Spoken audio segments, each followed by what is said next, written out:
morning. Good morning, all of you. Today is a National Maths Day. It is celebrated on the occasion of Srinivasa Ramanujan birth anniversary. Do you know who is the Srinivasa Ramanujan?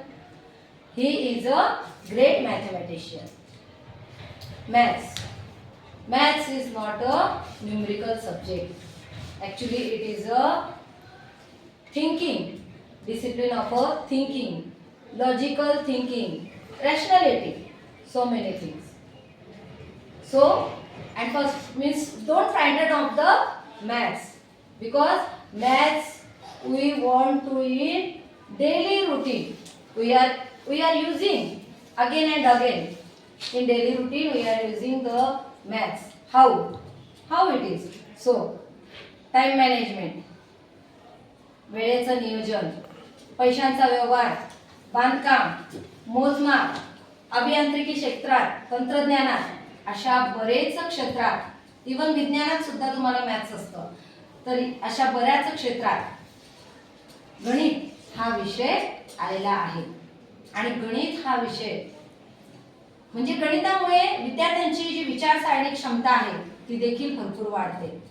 तर तुमच्यात एक decision power येते, निर्णय घेण्याची क्षमता, जी की दैनंदिन व्यवहारात खूप महत्त्वाची आहे. प्रत्येक वेळेस तुम्हाला तुमचा निर्णय घेता आला पाहिजे. आता तुम्ही 10वीतून पुढे जाणार तर तुमचा निर्णय तुम्हाला घेता आला पाहिजे. मला पुढे काय करायचंय याच्यात देखील गणिताची खूप मोठी मदत होते. आणि गणित हा खूप अत्यंत महत्त्वाचा विषय, म्हणजे गणिताविषयी खूप काही सांगता येईल. खूपच महत्त्वाचा विषय आहे गणित हा. गणित आजच्या स्पर्धात्मक युगात जर म्हटलं तर कुठलीही स्पर्धा परीक्षा अशी नाहीये की ज्यात गणित हा विषय आलेला नाही. आणि म्हणून गणिताचं जर ज्याला चांगलं ज्ञान असेल तर तो व्यक्ती खूप काही पुढे जाऊ शकतो. म्हणून गणिताचा व्यवहार फक्त तुमच्या करिअरसाठीच नाही तर तुमच्या आयुष्यासाठी देखील तुम्हाला गणित या विषयाचं ज्ञान असणं खूप महत्त्वाचं आहे.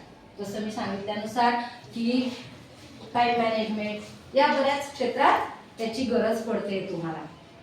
तर गणिताचे ज्याला चांगले ज्ञान असेल तो व्यक्ती एक चांगला विद्यार्थी तर ठीकच आहे, पण एक चांगला व्यक्ती सुद्धा बनू शकतो.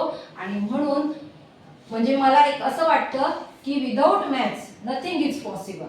आणि म्हणून मी एवढंच म्हणेल तुम्हाला की learn maths, think and go ahead to success.